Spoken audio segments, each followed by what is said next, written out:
Hey everyone, welcome to the Product Management Fireside Chat brought to you by the PM School. This series is for all early career PMs and enthusiasts who are looking to get some better mindset, grow into their roles, and steer forward towards successful product building. I'm your host, Aishwarya Ashok, and with me today is Helen Huang, the founder of Co.Lab, helping so many folks break into their first PM role and learn new things about the space.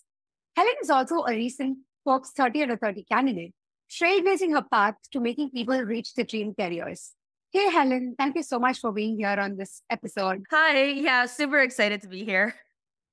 Awesome. So let's get started with probably the first question that most folks ask you because you've mentored and you've been with so many PMs around, right? So what advice do you usually give somebody who's trying to break into a PM role, but who does not probably come from a very similar background or who don't have any prior experience? No, I think that's a really common question. And the first thing that I remind them is that one, they're not alone and that they can do it. So I personally actually also come from a non-traditional or non-technical background. I have an earth sciences background. And then I decided that I wanted to make the pivot into tech. And it was very, very difficult. I will say I had I had no community. I wasn't using LinkedIn correctly. So I did a lot of things wrong. But I still ended up sort of landing my first PM job at companies like Zynga, and then before I went to Microsoft and then GitHub, right? And so one, I would just tell them they can absolutely do it.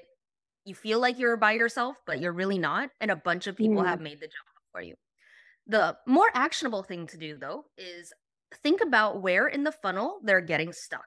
So it is really hard for people with no experience to get experience because you get stuck in this catch-22, right? You need the job to get the experience, but you need experience to get the job. And so I would start thinking, okay, in the job application process or the interviewing process, where is it that you're getting stuck? So as an example, why it matters is that where the drop-off is in the funnel will change sort of the action that you need to take, right? If you're not getting interviews, that's a different problem than if you're getting the first round interview but not making it to the second round, which is different than if you're not making it to the last round in the case study, right? And so all of those things are probably things that I would consider. And depending on where they are, really recognizing what the issue is and brainstorming ways to solve it. Just as a few rough examples, I guess, again, I can go on and on about this. If you're struggling to land that initial interview, or if you've been submitting a bunch of resumes and you're not hearing anything back, number one is assessing whether you're actually submitting enough. We've chatted a lot with beginners or aspiring PMs that are sort of opting themselves out and they're thinking, okay, well, I don't have 3 years of PM experience. I can't apply. So really considering whether you're foregoing all of those details anyway and applying anyway, because that'll also change. Versus maybe you're applying to jobs with 10 plus years of experience necessary, right? Then should you have been getting interviews or is that really the problem? So I would consider all of those aspects, not opting yourself out, applying everywhere. Obviously the classic things like talking with people and whatnot. I have a bunch of other tips around like how you actually stand out. So instead of doing a cover letter, maybe you should do a whole on presentation, right? Anything that you can do to make your application sparkle. And then I also have a variety of other advice and prompts depending on where. But that's probably I think a condensed version of what I would consider. Yeah, I think first steps from whatever you mentioned are like very clear because it helps people get unstuck, sort of de-risk where they're getting into. And I mean, we've always seen people do this sort of a retro, let's say, only with respect to being on the job. But I think even getting into the role is sort of PMing your own career. So just try to be get that product management mindset to even break into the role. Or even sometimes the excellent example you brought through is just try and understand that each of the stage would have like a very different outlook to take towards and different set of actions to do. So I think most of us, when we see that a job role requires ABC list of things, we often think that, okay, I don't match the checklist, so I'm just going to like stick this and go. So being very persistent, so being very persistent is something that would definitely help. And in my case as well, I can really relate to it because I I sort of started doing product management even before it was actually a role, like even before I could understand I was in the role. So I guess a lot of it is very action oriented, like you mentioned. So thanks a lot for doing that. Yeah, definitely. And I think, especially with the hiring climate the way it is now, I think it's also like optimism and persistence. Yeah. I think a lot of times we just expect it to, I mean, we expect it to be easier than I think it actually is in reality. And I think a lot of times we also look at all of our peers on LinkedIn and how they're announcing, oh, I got so and so job, right? Yeah. But we no one has any idea how many jobs they applied to or how long they spent in that transition. And so I think especially now, it's just about not losing hope and Mm. knowing that one day the things that are right for you will come to you. Whether that's a specific product management role or something else that goes by a different Mm. title that still allows you to do all the things you want to Yeah. do. Right, right. No, I think yeah, the hope part of it is very crucial right now because it's easy to just mirror off with your peers or the kind of stories that are out on the social platforms, but that's just like one slice to the whole cake of doing so many other things to get into the actual role. So Yeah, that's fair enough. Yeah, it's very important for folks to keep that in mind. So while we're talking about how you can stand out, and definitely one part of it is trying to not go by the same old method of resume or cover letter. I just saw somebody on Twitter say that, hey, I saw like a candidate just submitted a video story and I absolutely love that experience. So what are the other ways to particularly stand out? Let's say, I often see you talk about side projects as a means. So, and this is something that particularly interests a lot of PMs and people who want to get into the role as well to do something on the side, whether it's a no-code tool or whether it's a side project, whether it's a newsletter, like do something that shows that they are capable of shipping something out. So what ways do you think this side hustle kind of a thing can shape product folks' mindset? Um, I I'm a huge proponent of side projects. Obviously, I mean that's sort of all we do at Co.Lab is focusing on helping folks actually work in teams and build things and go beyond the theory and all of that stuff. So I absolutely think side projects are a great way to showcase some of your product skills. Now, depending on what it is, will you be showcasing your product skills specifically? Maybe not, right? Maybe you have an interest in cars and you want to write a newsletter about cars. That's not necessarily going to be like, okay, well, that's product management. But I think what it is going to show is just a desire to learn and the ability to get stuff done. Um, Again, the product management role is so vague. You can speak to 10 different PMs as people will be listening to this fireside chat. Um, and you'll hear 10 different things about what it is that they do based on their company, their team, their Hmm. product. But what stays consistently the same really is about a PM's ability to solve problems and just get the Hmm. job done, right? So I think side projects are a great way to show that you have the passion and enthusiasm to building something. And I think that's one of the biggest hallmarks of any product person, period. Um, I would highly suggest, if possible, like for my non-technical product managers, such as myself, um, I think what we see a lot of times is that people get stuck in the interview process when they get asked, okay, well, have you worked with technical people? Have you worked with developers before in the past? And for a lot Hmm. of non-technical aspiring PMs, you might not have that person in your network, but if Hmm. I could make a suggestion on any of these side projects is try to spend the time in finding someone that you can work with that comes Okay. from a different background or has a different skill set. It doesn't need to be developers. They can be a designer, maybe they're an Hmm. artist, maybe they're a Hmm. UX researcher or someone who's interested in that space. But I think that working with someone from a different field in conjunction with actually building something, you're able to sort of combine two things, which is, hey, I know how to get things done and start off Hmm. projects from to one. And I also know how to collaborate cross functionally, which is another key Right. aspect of the role. The third most important thing that I would say, though, as someone is building, is also Hmm. showcasing the process and the progress behind it, called building in public, right? Hmm. And really, what that means is just showcasing your credibility as you go. You don't know if your side project's going to take off. That's okay, right? But it's about all of the learnings that you're going to get to learn as you try to do that thing, right? Um, and being able to showcase that in a concise manner. So whether it's about posting it on LinkedIn or you're just journaling it for yourself, by writing some of these learnings down as you go, one, it's fresh in your mind, so you're not going to forget. Two, if it's online and you're starting to build up your personal brand, recruiters and hiring managers are going to get to know you through that.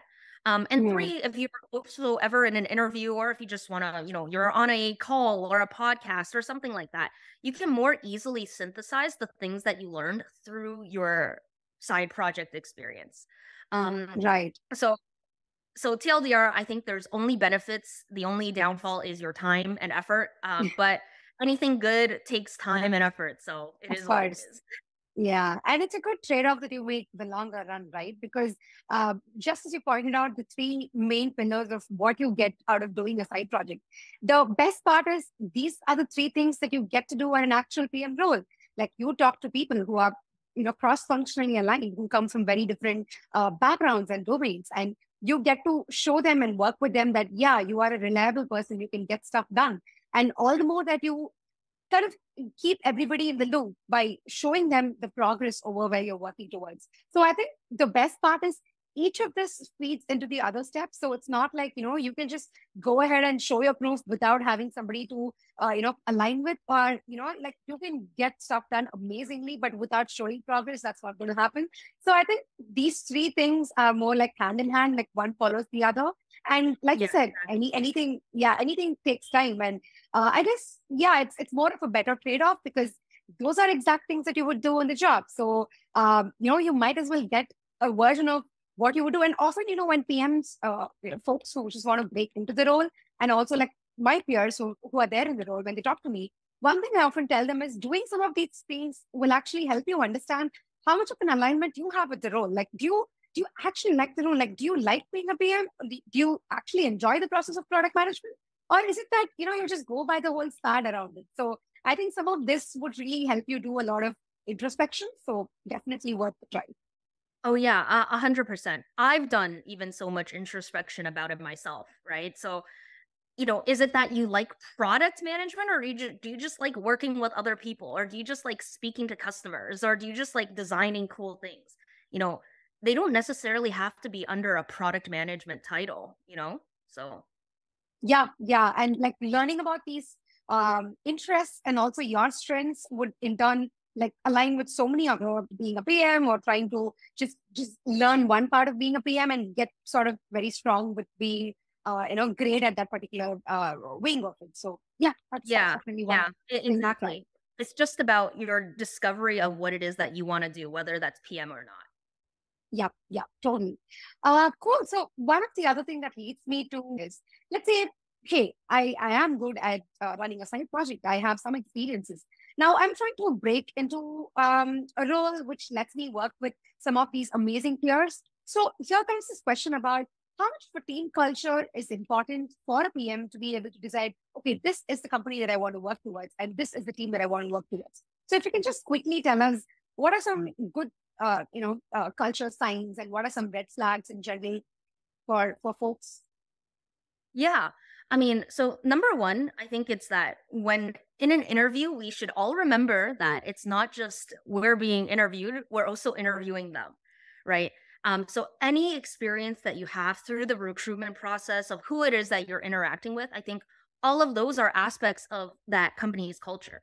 Honestly, just as a real example, if you already don't get along with your interviewer, you should recognize that the company has assigned that interviewer to be sort of their outlet to the world, right? And so that person is probably already on their best behavior. And so if you don't get along with them, then it's possible that you're not going to love the work culture at the company anyway.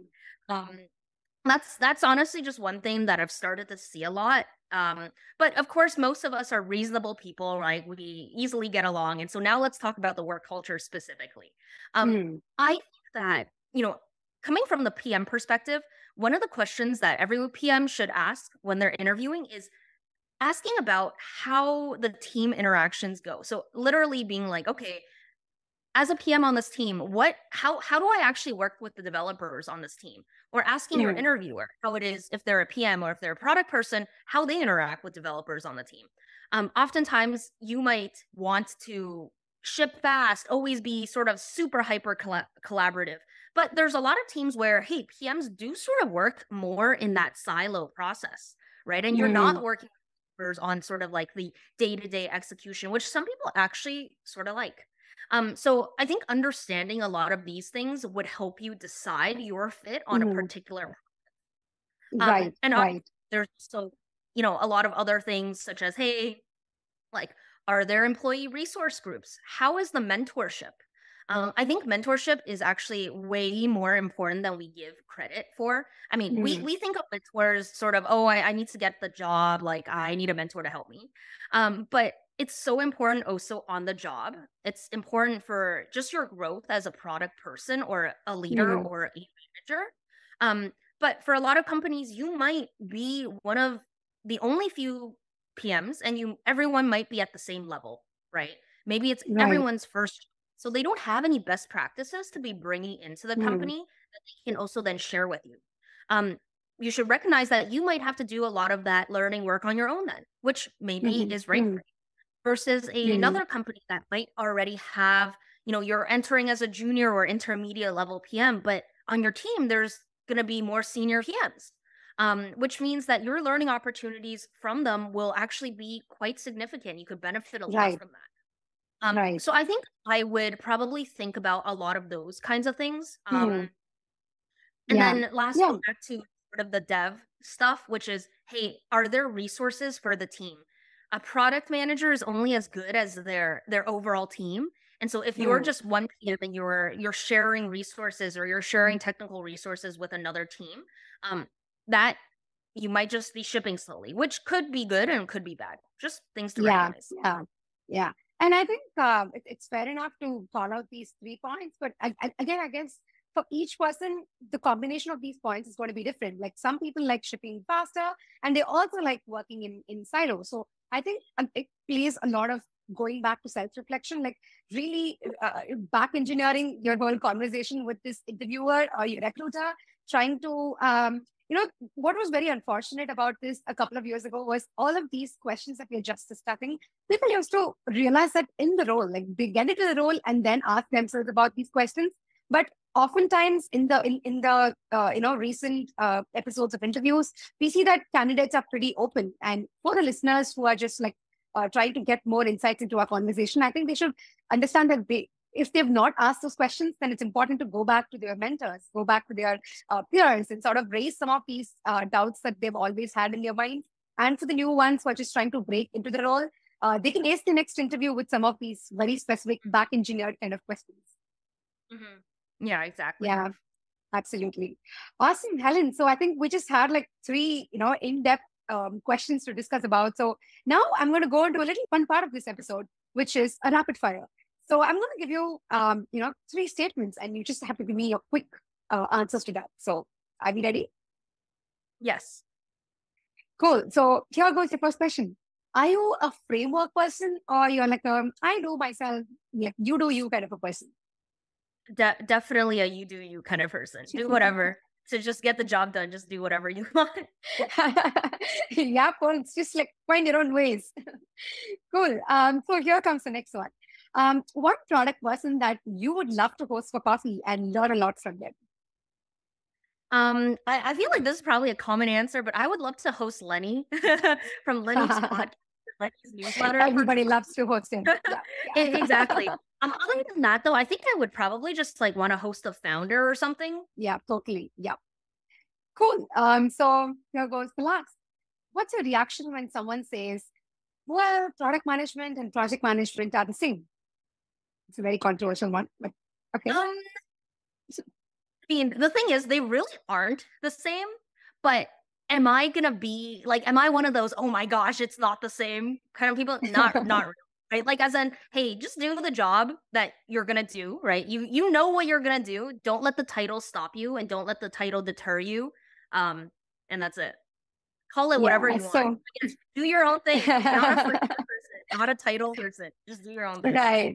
Yeah. Very much strongly, opinionated here with respect to find your own path, carve your own way, and get things done as a PM would do.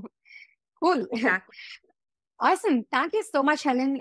This fireside chat has been amazing because we discussed so many important topics that are very essential for today's PMs and folks who are just trying to understand if even PM is right for them. So thank you so much for sharing your views with me today. Oh, you're welcome. Thanks so much for the opportunity. Good luck, everyone. Thank you.